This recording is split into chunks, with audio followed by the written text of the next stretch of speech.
I'm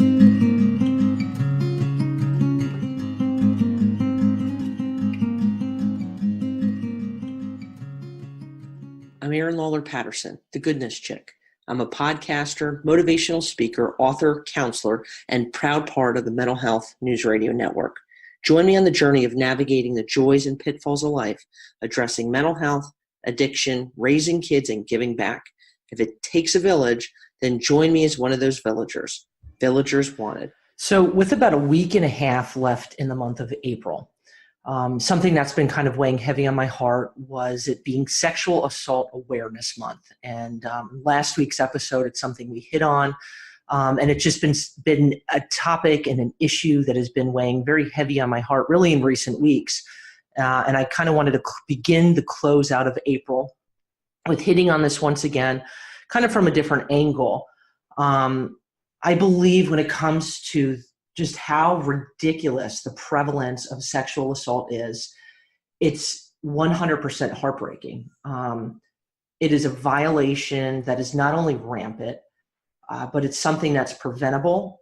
It's something that is traumatic in a million ways. It has, when we think about trauma, it's like these tentacles that kind of come down when it comes to what's involved when somebody has been assaulted. Someone has been subjected to this type of trauma.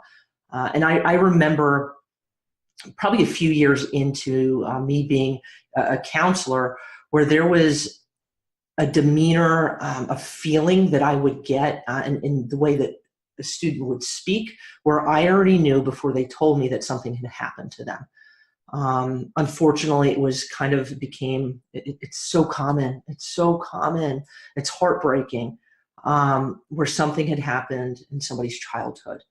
And this is a heaviness with whoever you talk to that has been subjected to this, that you wear with you. It's a weight that you take with you that you don't want anybody to know. You're carrying this with you. But at the same time, I think for most people, this need for that burden to be lifted for somebody else on the earth to know, right? And we live in some really scary times. I really feel that way. It can be petrifying when it comes to raising kids, when it comes to having, or being, a young person or of any age, really. It's everywhere. I do believe that we can come up with strategies that we have to repeat and reiterate and go over and over again with our kids. Regardless of what age they are, both boys and girls. Do not get in the mindset that this does not happen to boys. That is far from true. And it's something that when we kind of ingrain this with them, these lessons, these suggestions, these tips, I believe it can it can strengthen them. Nothing at all is 100%, but I think it can guard us a little bit more than when we go ill-equipped. Some of those messages being that your body is your body. It's yours. Nobody can touch you without giving verbal permission. And permission is not something, it's neither something guilt-driven or fear-driven. Pressure to do something, that's not an okay. That's not a green light. And that on the other end, you cannot touch anyone else without their permission. And this includes, right, if they are unconscious, and you could say, well, that's common sense. Not always common sense. Or if they're inebriated, all right, whether that's alcohol, whether that's pills, boom, it's off limits. No, that's a no. Conveying that on both ends of it to our boys and girls is so important.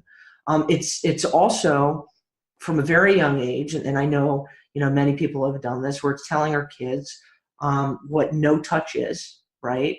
And that if it happens, this is a big one, that telling you, their parents, or kind of giving this caveat, someone that they, as an adult, very greatly trust, it's okay. It's giving them the green light that they can tell somebody that this has happened, no matter what kind of threat that perpetrator has said to them, that it's okay. You can talk to us. Talking to someone, getting this off of your chest. I believe as parents, our reaction that we have when we hear this news is way important. Way important. It's not, no matter however the circumstances are described, it's not getting mad, it's not getting angry and raising our voices. It's hugging, it's loving, it's caring, it's being compassionate, and it's moving mountains to get them the support that fits them, that help that fits them, not us, and their hearts. And it's being patient. I'm going to say that again. It's being patient and finding that support and help that fits them. Is so important. Because the reality is that trauma affects every single human being differently. It does. We might have some that end up lashing out and acting in ways that are just rageful, self-medicating. They start or escalate drinking, or smoking, or toxic relationships, or pushing people away, isolating themselves. There's so many different types of reactions when it comes to trauma, this hurt. There's no blueprint. But what I can say is the being there, when the time's appropriate, if they decide to talk, it's listening. Not talking, it's listening. It's being present. Being present is such an important thing, because too often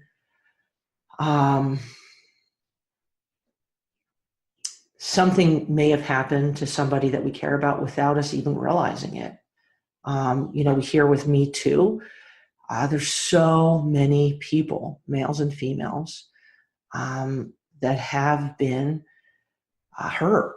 And it's crazy. It's crazy. I think about, I'll share this with you, even within my home. When I was growing up, we had a cousin that caused a hurt within our own household,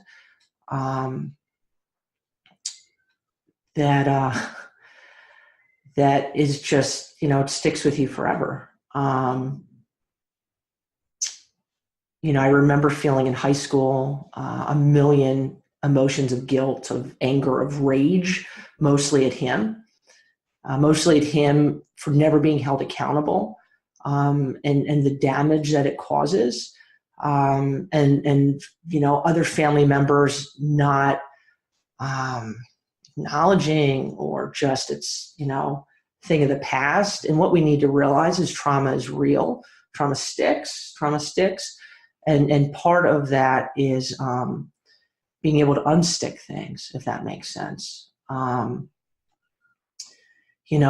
remember, sitting with countless kids over the years, sharing with me how they had been harmed by somebody, whether that was a family member, a neighbor, somebody that they had, before had considered a friend. And so with this, I say, pleading with them, okay, giving them the green light to kick or scream if someone tries something at whatever age they're at, whatever age. And if that person threatens to harm their family or somebody else they care about, it's not true. And telling somebody is encouraged, and telling somebody is okay. It's okay. It's giving the okay. I have found myself increasingly passionate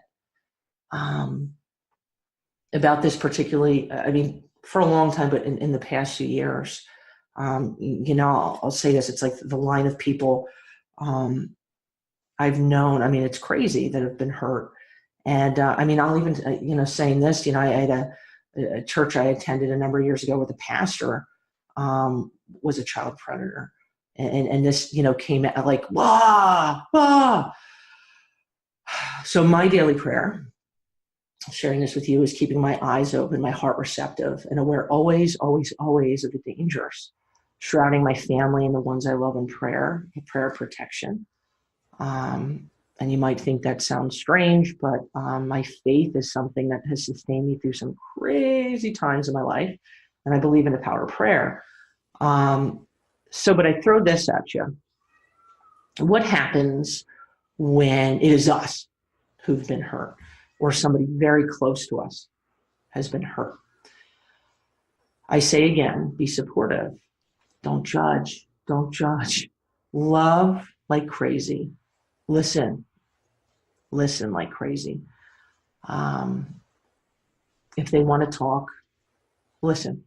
All right. And if they don't, then don't continuously pry.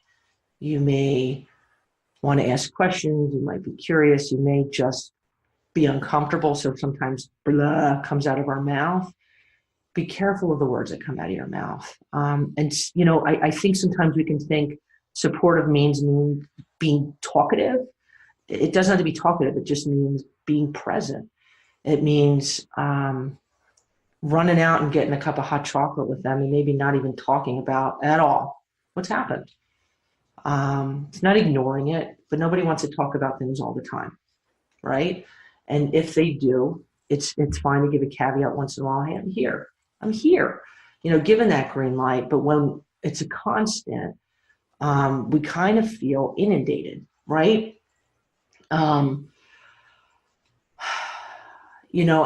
throwing out the counseling, and the counseling as a support positive instead of as a punishment, because when we throw it out as a punishment, nothing good comes of that. I'm going to tell you, nothing good. We need to be aware. We need to, as human beings, we need to be on guard. You have kids who are in middle school, kids in high school, kids in college who are socializing. I will say this 1,000 gazillion bazillion times. Please tell them whether they have a water, they have a Sprite, they have a lemonade, they have an alcoholic beverage, okay? Don't put your drink down. Don't ask somebody that you don't know to hold it. Don't put it down on the table and run to the bathroom or run and grab something to eat and come back. Get a new drink, or you have a drink with a lid on it. And I like so important. GHB, the date rape drug, roofies, is out there. I read an article not too long ago about there's, I don't even know how to reference it, but these guys that came up with like an arm, like a wristband, and you can put your finger in the cup and you put a drop of whatever the beverage is onto the wristband, and if it has anything that's within it besides the beverage, right? If it's GHB, it changes a different shade of color. Holy smokes! They even came out with, I don't know if it's online yet, but nail polish that you could dip your finger into your drink. We need to be proactive. We need to be talking about these things because it happens. I have seen, and this makes my heart ache. It makes me very frustrated and upset when I've brought this particular thing up and roll their eyes and that it's something that doesn't happen. Well, I will share. I'm going to share this with you. Number of years ago, right? It was before I was married. I was working full time. I was a responsible adult. I was not out doing anything crazy, out for dinner, right? I had a half a glass of wine. I had excused myself from the table because I was feeling kind of weird. Words can't even describe kind of how I was feeling. And I had gotten up and had kind of made my way to go to the bathroom.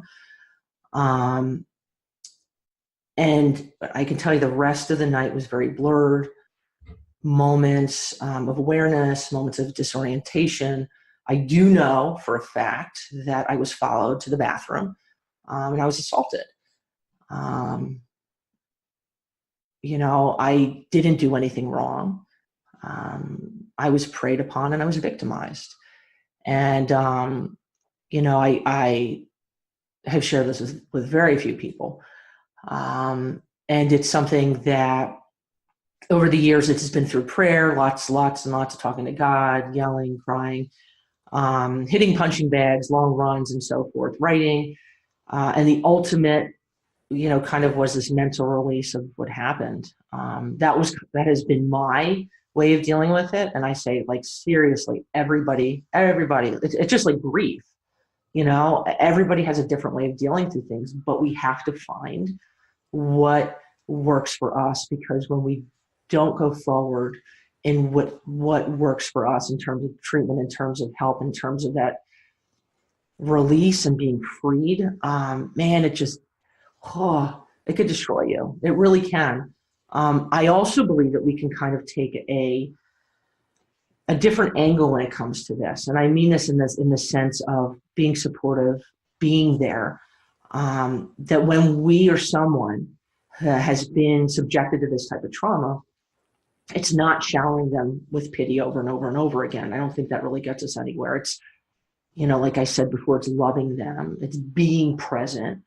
And it's, with time, I believe this is a big one, connecting them with the right support system that empowers them ultimately to be survivors.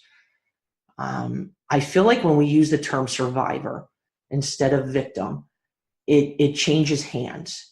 The ball is in the court of the person more so than they're fumbling with the ball. Victim is, kind of in my interpretation, like, meaning I'm weak. I don't know. I don't really know how to word it. And maybe I'm wrong.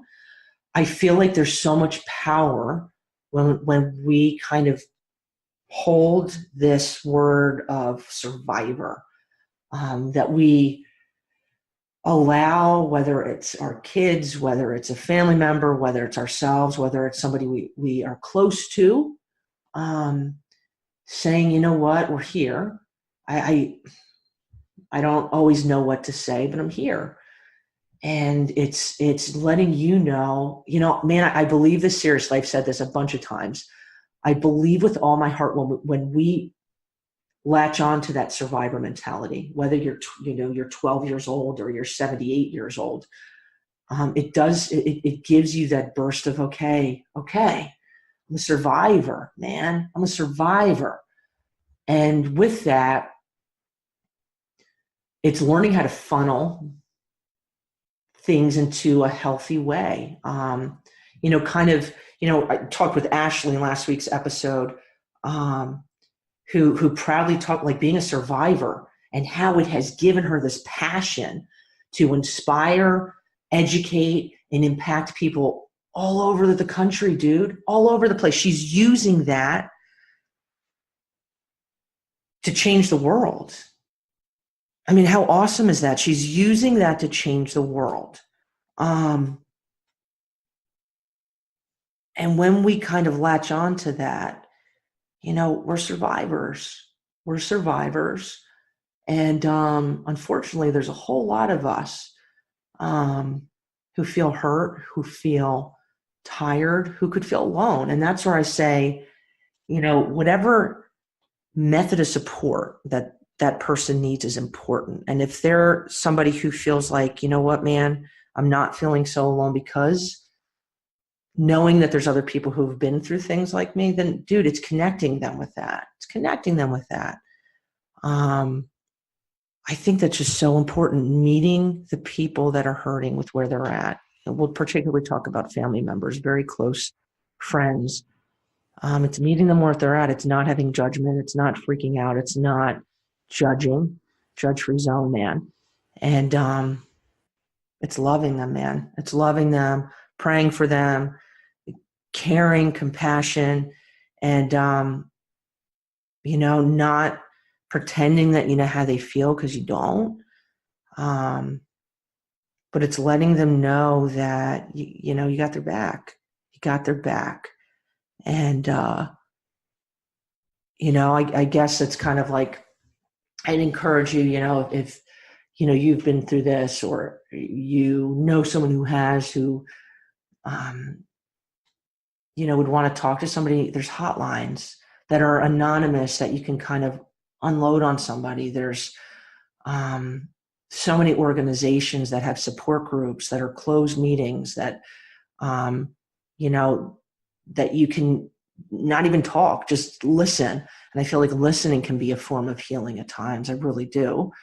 But it's man, not saying counseling, not saying therapy is something that is icky and something that is yuck and something that, it's a last resort. man, it can do good things. It could do good things, and it should not be the only means of support, because it's got to be feeling supported by other people, whatever outlets they need that are healthy. Having a punching bag in your room, lifting weights, painting, writing, swimming, rollerblading, hopscotch, whatever it is that helps them, dude. That's what they got to do. I hope this episode, I don't know. I do believe we all learning. Life's, learning process. But having open dialogue with your kids, having open dialogue, even with ourselves, sometimes we can get so uncomfortable about things that if we're uncomfortable about them, the people close to us are certainly not going to be addressing that with us. And that'd be a bummer. We can't keep kind of a closed door vibe going on. Nothing good comes of that. Nothing good. So with that, I do with all my heart, I'm sending you a mental hug. My vibes of goodness, my prayers, and just letting you know that you're not alone, and wishing you all the peace, love, and goodness in the world, my friends. If you enjoyed today's show, I encourage you to visit goodnesschick.com and sign up for my newsletter, providing insights and encouragement just for you. Thanks for listening, my friends.